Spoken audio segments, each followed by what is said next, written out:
Hey kiddos, welcome to Writing Workshop Week 1, Lesson 3. Miss Curtis here. Our teaching point for today is that essayists generate ideas about a text by writing long and using prompts to push their thinking. I know you guys are experts at this, so it won't be a big deal. We've all had a lot of thoughts since school closed about 2 weeks ago, and I figured that our free write would be a good assignment for you guys. It's a chance to unload some of those thoughts and ideas that you've been keeping bottled up inside. It's also a way to offer some text to support you in your thinking about what's going on in the world right now. That's why I chose to choose a topic that's on all of our minds right now. So I chose this article, Why Everything is Closing for Coronavirus. It's called Flattening the Curve. So I read this article not once, but twice, because I wanted to make sure I understood everything that I was reading about the coronavirus and what's going on in our country right now. Apparently, they don't have enough supplies for everybody in America, so we really just need to slow the spread of the virus. So this free write, I want to keep in mind some of these questions that I offer to you guys. It's in the packet, and I'm also going to attach this to the assignment on Google Classroom. So here are those questions to help us guide our thinking. How would you compare your life now to life before the coronavirus? How are you feeling about all the changes happening in your life? And what are your biggest concerns about these changes? So I want to keep in mind really quickly some of those really great free writing ideas that we had earlier this year. We were writing big ideas about life. As you know, coronavirus is everybody's lives right now. Then we want to also make sure we're using prompts to push our thinking. Those prompts are attached as a tool to this assignment, and we're going to be taking a look at some of them.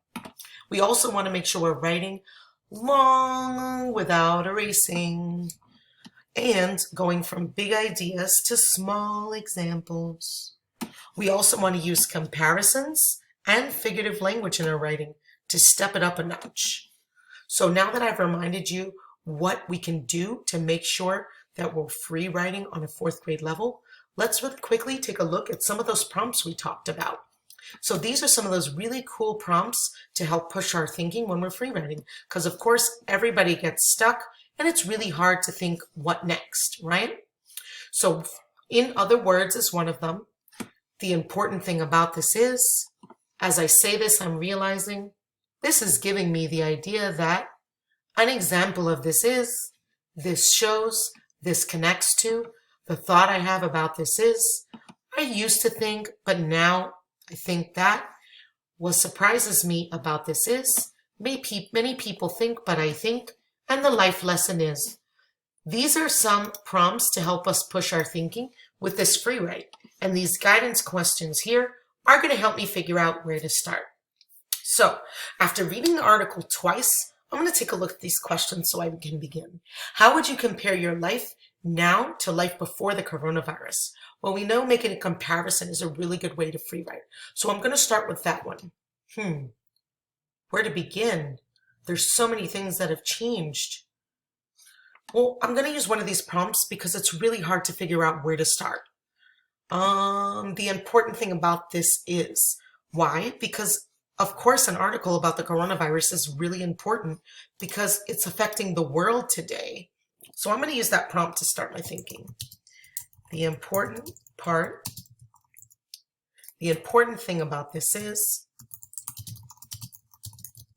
that coronavirus is affecting everyone in the world today.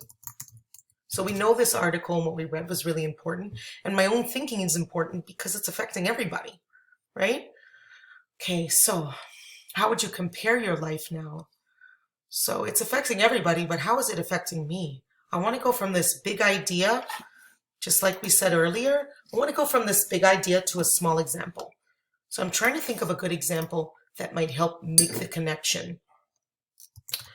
This is, really quickly. It's really important to set the mood when you're free writing, so I'm going to put on some music.